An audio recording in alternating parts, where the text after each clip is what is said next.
Hey guys, just wanna flex my trabaho last week.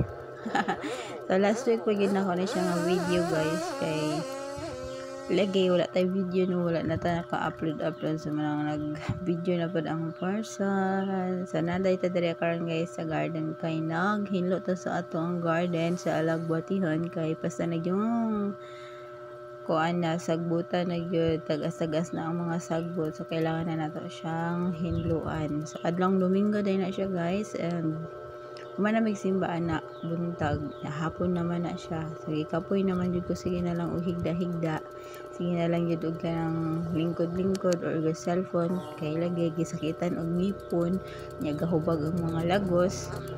Nagsigira jud og lingkura, pero kay gilaay naman gyud ko guys, so nag-decide na lang jud ko nga manhi diri sa garden and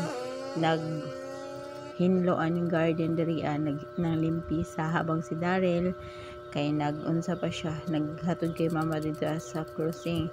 And mas feel man good na ko kayo guys ang sakit o ang gangot-ngot sa ko ang lagos ug sa kong ngipon kung wala ko'y buhaton. So that's why I may decision nga mag-unsa na lang jud ko diri aron malingaw-lingaw akong utok og dili kay nako ma-feel jud ang sakit, kay malingaw man ko sa akong ginatrabaho guys. In the side dili man pud kay ni siya bugat jud, wala man ta nangalsa no, wala man pud ta ingon nga nangusog jud og maayo kay humok ra man ang sagbot.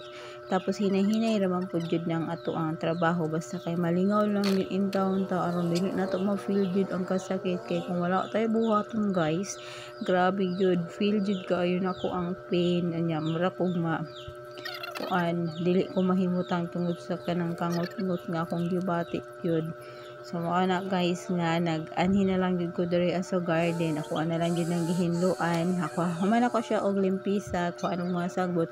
So ako na siyang gihabukan, gipangunsa ang yuta, then after guys kay nagbungkal-bungkal ko, and after pa yun sa pagbungkal-bungkal nagtanom na pod tag kamatis, and then human og tanom ato ada yung gibisbisan aron dili mamatay ang ato ang tanom. May na lang pod good puhon-puhon maka-harvest pod ta sa ato ang mga tinanom no, dili kay galang pod ta nga mananom dili na nato ating manon. So kailangan kung sa atong gisugdan ato gyud na siyang humanon. So human ako dito diha nga side guys og trabaho diri ana pud sa pikas, kitabangan na pud nako si Daryl. Sa Daryl kay nang limpisa pud na siya din gikan siya nga naghatod kay mama, pag-abot niya diretso na pud siya din nang limpisa diha sa may atsal. Then ako pod nanom na lang pod ko ana og alagbati, kitong mga alagbati nga similya nga akong dalagikan sa tindahan pod.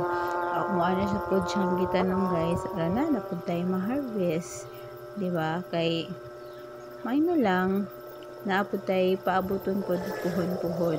So salamat sa Ginoo sa kusog nga iyang gihatag for this day, bisan na tuod tayo ginabati. So makaya-kaya ra gyud ang tanan uban sa tabang sa Ginoo. Sa mga wa jud tay lain aning pasalamatan o pasidunggan ang Ginoo ra gyud. So kana lang guys, bye.